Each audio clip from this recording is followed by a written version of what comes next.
पूरा global financial system reset होने वाला है, जिससे अमेरिकन इकोनॉमी तो बच जाएगी, बाकी सबकी। तो ध्यान से सुनना लास्ट तक। 1934 में अमेरिका का प्रेसिडेंट एक ऑर्डर साइन करता है जिससे गोल्ड का रेट फिक्स हो जाता है $35 पर आउंस। बट इंटरेस्टिंग बात यह है कि उस ऑर्डर से जस्ट पहले गोल्ड का रेट था $20 पर आउंस। मतलब सिर्फ एक सिग्नेचर से जिन सरकारों, इंडिविजुअल्स के पास खूब सारा सोना था, उनकी एसेट वैल्यू तो सडनली 75% इंक्रीज हो गई। बट जिन देशों के पास हार्ड पेपर डॉलर थे, उसकी वैल्यू 43% डिक्रीज हो गई। अब इससे अमेरिका को क्या फायदा हुआ? उनके पास जो कर्जा था, लेट्स से $100 का, एक सिग्नेचर से वो इफेक्टिवली $57 का रह गया। Snake move 1। अब स्नेक मूव 2 के लिए वर्ल्ड वॉर 2 पे आते हैं। पूरी दुनिया तबाह हो रखी है, अमेरिका पूरे जापान में, यूरोप में डॉलर बांटते हैं। इसके बदले अपनी करेंसी को मेरी करेंसी से पैक कर दो, और क्योंकि मेरी करेंसी तो गोल्ड से पैक्ड है, इनडायरेक्टली तुम्हारी करेंसी तो गोल्ड से पैक होगी। तो ऐसा करना, मेरे डॉलर मेरे को कभी भी वापस कर देना और बदले में उतने का सोना ले जाना। छोटे मोटे देशों ने कहा हाँ भाई अपने डॉलर उल्टे लो, हमारे को सोना दे दो उतने का। अमेरिका ने कर भी दिया।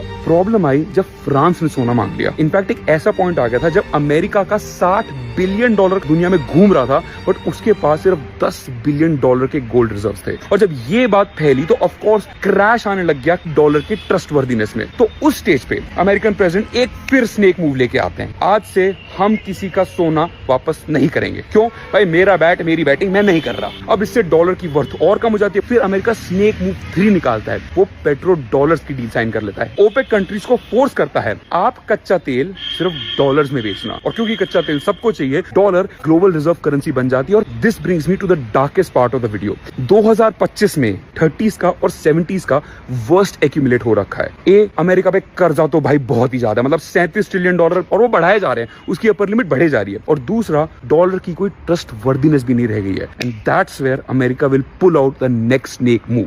अभी व्लादिमीर पुतिन के सीनियर इकोनॉमिक एडवाइजर ने बताया अमेरिका अपना पूरा $37 ट्रिलियन का कर्जा क्रिप्टो क्लाउड पे शिफ्ट करने वाला है, और फिर स्टेबल कॉइन्स को यूज करके उसे फिर से इफेक्टिवली वर्थलेस बनाएगा। सिंपल भाषा में समझाऊं तो भाई ट्रम्प साहब ने कुछ महीने पहले एक जीनियस एक्ट साइन करी थी कि जैसे जैसे क्रिप्टो करेंसी की पॉपुलैरिटी बढ़ेगी, आप स्टेबल कॉइन्स खरीदोगे। अगर आप एक स्टेबल कॉइन खरीद रहे हो, एक इफेक्टिवली US डॉलर ही खरीद रहे हो। आज तो रेशियो उन्होंने 1:1 रखा हुआ है भाई, उनकी लाठी उनकी भैंस, वो किसी दिन उसको 10:1 कर देंगे। प्लीज सडनली जो $37 ट्रिलियन का कर्जा है, वो फिर से सिर्फ $3.7 ट्रिलियन रह जाएगा। तो जिसका कर्जा था अमेरिका, उसके तो बल्ले बल्ले हो गए, बट जो खूब सारा डॉलर या स्टेबल कॉइन लिए बैठे थे, उनके तो लग गए।